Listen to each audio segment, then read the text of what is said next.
ये है super fine आटा जो आपने सुना ही होगा, वो हमारे यहाँ यूज़ किया जाता है सिडको बनाने के लिए। उसका और आप अलग देख रहे हो से यहाँ लाया कड़ी जाता बनाने है के आटा बाद अब सिडको मैं बनाने के लिए। जाके बना रही हूँ वीडियो। वैसे कड़ी तो के आप बाद किसी मुझे भी नहीं सिड्डू लगा के बिल्कुल बना भी सकते हैं, टाइम लेकिन नहीं हमारे वीडियो सुपर बनाने का, फाइन तो आटे अब के बनते हैं।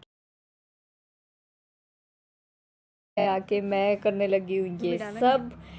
घर में जब जाती हूँ और तो एक इसको तो अभी फंक्शन था, मम्मी ऊपर से इतनी लस्सी, सफाई की इसको पूछो मम्मी मत, और गूंथ ऊपर रहे से थे घर में चल लस्सी रही थी के रेनोवेशन, साथ। इसके लस्सी के कारण साथ हमें इतनी गूंथने ज़्यादा के सफाई करनी पड़ी। बाद तो उसके बाद मैं बन जाती हूँ मम्मी बिल्कुल इसमें ऐड काम करते वाली हैं बाई। इस पहले घर की सफाई करी, फिर घर को अच्छे से क्लीन किया, फिर बाहर के जो बर्तन थे ये सब चीज़ें क्लीन की। सब कुछ क्लीन करने के बाद मेरे पापा मेरे पास एक से एक बर्तन लाए जा रहे थे, ये धुले वो धुले, ऐसा कर ले वैसा कर ले। मैंने कहा यार पापा क्या आपने तो मुझे काम वाली बाई समझ लिया है, आप तो बहुत ज़्यादा मुझे काम दे रहे हो। मैं ऐसे पापा को कह रही थी। अब भी मम्मी लस्सी से आटे को ये देखो मेरा घर, तो हमने कर ली थी पूरी सफाई। इसके बाद मैंने बनाई वीडियो कि मैं अपना घर दिखा देती हूँ मेरा घर कैसा है, तो आपने देख लिया होगा। ये है मेरा घर, ये है हमारा बरामदा जिसमें कि मैंने मैट बिछा दिया था। और यहाँ पहुंची थी मैं पारू के पास, वटेवर वैसे तो ब्रांड यहाँ मैं पहुंचती हूँ पापा के। और यहाँ पे पारू क्या कर रही होगी, पापा का कांटा निकाल रही थी हाथ से। मैं कि यार क्या हो गया, कहते पापा के कांटा टूट गया। कांटा भी नहीं, छड़ बोला इसने, छड़ यानी जो लकड़ी होती है उसकी, वो टूट गई थी पापा की छोटी सी हाथ में छड़, तो इसीलिए निकाले। तो पापा की शक्ल देखो कितनी बुरी तरह से दिख रही है, क्योंकि पापा है कि जो वो है कि उनको दर्द हो रही थी। और अब मैं शुरू हो गई थी यहाँ पे मसाले भूनने के लिए। मेरे पास भंजीरी, ये सब मैं आपको भून के दिखाती हूँ कि कैसे। सुन रहे हैं आप, लाकड़ी चीज ये है मेरी मम्मी की बातें। घर भी है ज़रूर।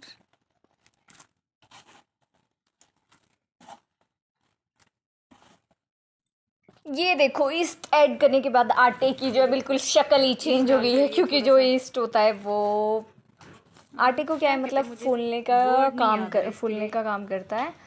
और इसके बाद है जब आप सिड्डू को मतलब पकाओगे, बेक करोगे, तो वो अच्छे से मतलब फूलेंगे, सॉफ्ट हो जाएंगे, जैसे आपके ब्रेड हो जाता है वैसे ये भी हो जाता है।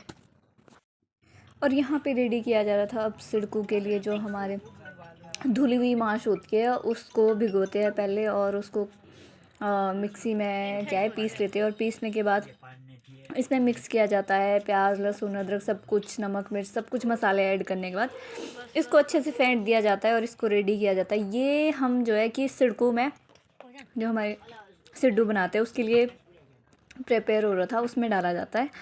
और फिर इसके बाद इसको मिक्स करने के बाद दीदी जो कि सिड्डू है वो मेरी सिस्टर बना रही थी। मिक्स करने के बाद ये हो गया था कुछ इस तरह से रेडी, जिसमें इन्होंने थोड़ी सी हल्दी भी मिक्स करी थी जिससे इसका कलर चेंज हो गया था। और अब क्या करती है कि दीदी, मम्मी ने जो दिन में आटा गूँथ के रखा था, आपको मैंने दिखाया भी था जब मम्मी गूँथ रहे थे, उसमें क्या क्या उन्होंने डाला था। इसको गूँथने के बाद अब जो है दीदी उसको निकाल देती है। और दीदी को लग रहा था कि ये शाम का गूँधा हुआ है, लेकिन ये शाम का गूँधा नहीं है, ये मम्मा ने मतलब थोड़ी देर पहले ही गूँधा था। और अब इसमें दीदी ने कर दी थी आरी बनानी, हमारी साइड तो आरी बोलते हैं, आपके क्या बोलते हैं मुझे नहीं पता। आरी बनाना स्टार्ट कर दी थी। और उसके बाद दीदी इसमें इसकी जो हब्बी है वो आरी बना के इसमें ऐड करती है जो हमने अभी थोड़ी देर पहले टोस्ट रेडी किया था, जो कि दाल का बना हुआ टोस्ट था। दाल कौन सी होती है, जो धुले हुए मांस होते हैं ऑलरेडी, जिसके जो छिलके निकले हुए होते हैं, वो वाली मांस होती है, वो धुली हुई, उसको हम मार्केट से लेके आते हैं। और भिगोने के बाद उसको मिक्सी में पीसने के बाद अब इस तरह से दीदी इसमें पेस्ट लगाती है। और देख ही रहे होगे आप दीदी किस तरह से इसको इकट्ठा कर रही है, जो सिड्डू है किस तरह से इसकी शेप बना रही है। क्योंकि ऐसे बनाना ये थोड़ा सा वैसे टफ़ होता है, क्योंकि जो इसका आटा होता है वो थोड़ा सा गिल्ला होता है, ये चीज़ टफ़ होती है इसको करने के लिए। बट ठीक है, हाँ जो एक बार सीख जाता है वो फिर बना ही लेता है। और इसके बाद इसका क्या है कि जो मेरे बुआ कहते हैं कि इस तरह से मज़ा नहीं आता, कहते इसको तवे पे डाल के बनाओ। तो फिर उसके बाद दीदी क्या करती है कि इसको तवे पे डाल के बनाती है। तो हमारे सिड्डू हो गए कुछ इस तरह से बन के रेडी। इसके बाद इसको डाला दीदी ने स्टीमर में डाल रहे हैं। और अब जो ये देख रहे हैं ये वाला टोस्ट बना था मीठे सिड्डू के लिए। और इस मीठे सिड्डू के लिए जो टोस्ट बनता है उसमें क्या होता है कि जो मैं दिन में भंजीरी मैंने भूनी है उसको पीस करके यहाँ पर ये दिखाया गया है कि इसमें फिर भंगजीरी डाली जाती है और ड्राई फ्रूट्स भी ऐड किए गए और इसको मिक्स किया जाता है। मिक्स करने के बाद इसको वैसे ही जैसे मार्श वाला हमने सिड्डू में ऐड किया था वैसे ही हम इसको भी ऐड करते हैं। और इसको ऐड करने के बाद अब आप देख रहे हो खाने में सिड्डू कितने ज़्यादा टेस्टी और अमेजिंग लग रहे हैं। ये देखो मैं पारुल को कह रही थी कि थोड़ा सा तू एक्सप्लेन कर सिड्डू के बारे में। अब वो बता रही है। चाहिए कैसे बने सिड्डू?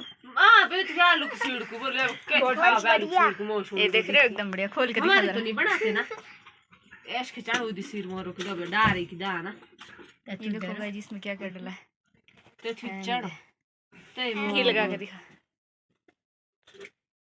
बहुत टेस्टी टेस्टी गाइस खाने टेस्टी बने। ये भी बहुत हेरो आई थे ऐसे बोलते आधा सिड्डू और चाहिए, एक खा चुके और मगर आधा और मांग रहे। ये देखो ये देखो आधा चाहिए, शक्ल तो बोल रही है आधा चाहिए। सारा खा ले सिर्फ दाल छोटा जैसा नहीं खाना ही पड़ता दाल चावल मीठा थोड़ा सा वो तो चाहिए, नमकीन तो चाहिए।